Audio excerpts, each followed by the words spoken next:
तो hello friends, नमस्ते। स्वागत है हमारे यूट्यूब चैनल पे। और आप लोगों के बीच एक दहेज प्रथा गीत लेकर आई हूँ, आप लोग उसको देखना।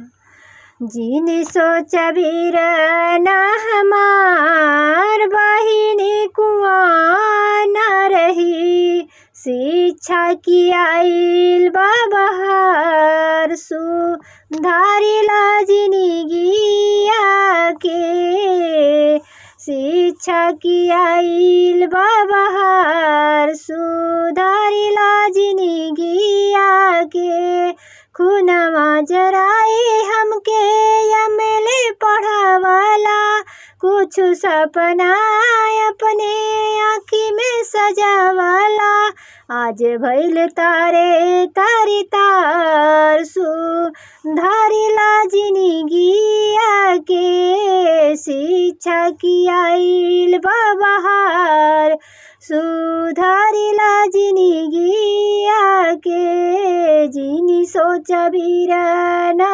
हमार बहिनी कुंवार ना रही, शिक्षा त बाटी अनमोल रतनवा, शिक्षा त बाटी अनमोल रतनवा, पढ़ लिख रही लाख करी है जतनवा, शिक्षा बिन रही है अनहियरिया, सुधारी लाजिनी गिया के, जीनी सोचा वीर ना हमार बहिनी कुंवारी ना रही, शिक्षा की आइल बाबहार सुधारी लाजिनी गिया के।